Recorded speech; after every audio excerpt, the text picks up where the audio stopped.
We are going on a quick trip around our garden before we start looking at what plants are here. So this is the far end by the shed. You can see we have a fence around our entire garden. You can see that we have several different types of beds all over. This is the other end by the gate when you come in through the garden. You can see piles of brush around the garden as we are continuing to develop ground and open up our beds. We are now looking at the shed at the far end where we started, coming the full circle around. You can see that there are many beds that are in different stages of development and planting, and we are going to now see what kind of things we have planted all over our garden.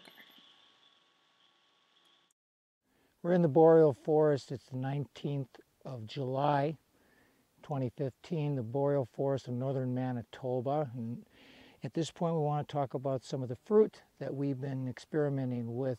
And of course, it's an experimenting process. This is a pear tree, Siberian.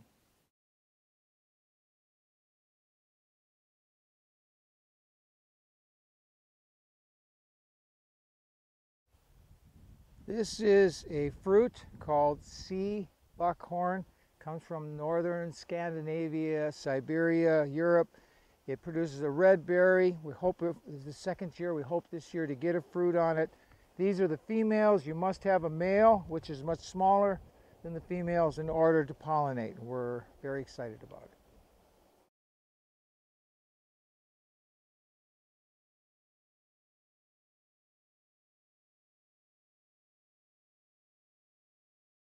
This is a new plant that I encourage every community to get into. It's called the honeyberry highskip. It comes from northern Scandinavia and maybe Russia originally. It's called honeyberry because it's so sweet. It's like a blueberry, but it's longer, twice the size, slightly different taste, but very delicious. Each plant keeps getting bigger. This is 2 years. Eventually, I'm not sure how big they'll get here, but they should have hundreds of berries on each bush.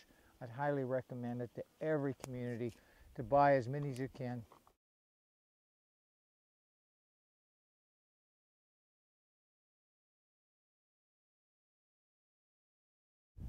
You're looking at a normal plant in the boreal forest. This is a currant. Most of them are red, but there are also black currants, and we highly recommend them. They make great jams and sauces.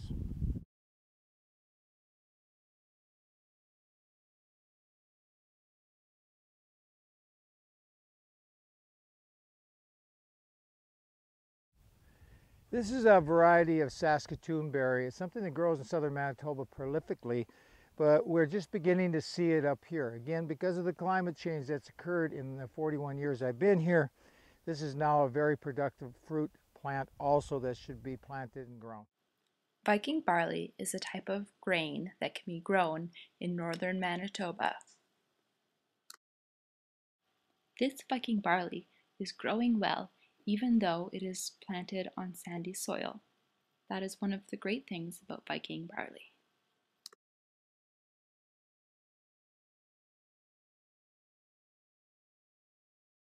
This bed was planted by seed early in the spring. There is a mixture of carrots, turnips, kale, and other greens in this bed. This is a similar bed, but here there has also been some succession planting, a topic that will be discussed later. This bed was planted with many different varieties of beans. There were spaces left in between to put mixed planting of things such as tomatoes and stevia, which can be seen there, and on the edges there were squash and zucchini transplanted from seedlings. This is a bed of garlic with beets mixed in between. Garlic is a unique plant because the bulb is planted in the fall, it overwinters, and then it pops up in the spring. It stays in the ground the whole summer, and then that next fall you can harvest it. This is a unique bed of tomatoes because the tomatoes were planted on top of trenches that had been filled with fish. There were deep trenches that were dug. The fish was applied last fall, allowed to overwinter and decompose, and then this spring we planted the tomatoes on top. So they were just transplanted a couple of weeks ago, and we are seeing how they take off. Tomatoes have started to take off, started growing. A few of them have even started to produce fruit. Here are bok choy that have been planted in this bed. Some of them are ready for harvesting, as you can see. This one here has a lovely shape. This is what we want, and we're ready to harvest. Other of them have started a process that it's called bolting. When flowers start to grow at the top, at this point there's going to be no more vegetative growth because those flowers have been developing, and so the whole plant can just be taken out and eaten as is. Here are the raised beds outside of the greenhouse area. We have a variety of different plants growing here. Demonstration. We have Viking barley, cabbage, tomatillos, we have rhubarb in the background, brown cherries, a variety of things to show what we can grow here in the north.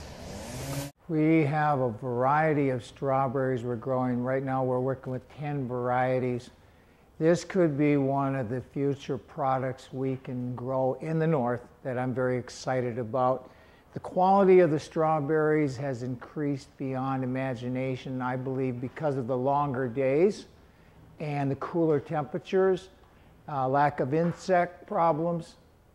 I believe that strawberries will be one of the niche market products that many people will start to grow in these communities. First of all, for their local use, family use, community use, and maybe niche marketing it to other communities. I'm hoping that people come in and study with us and find out more about what we're doing with the strawberries.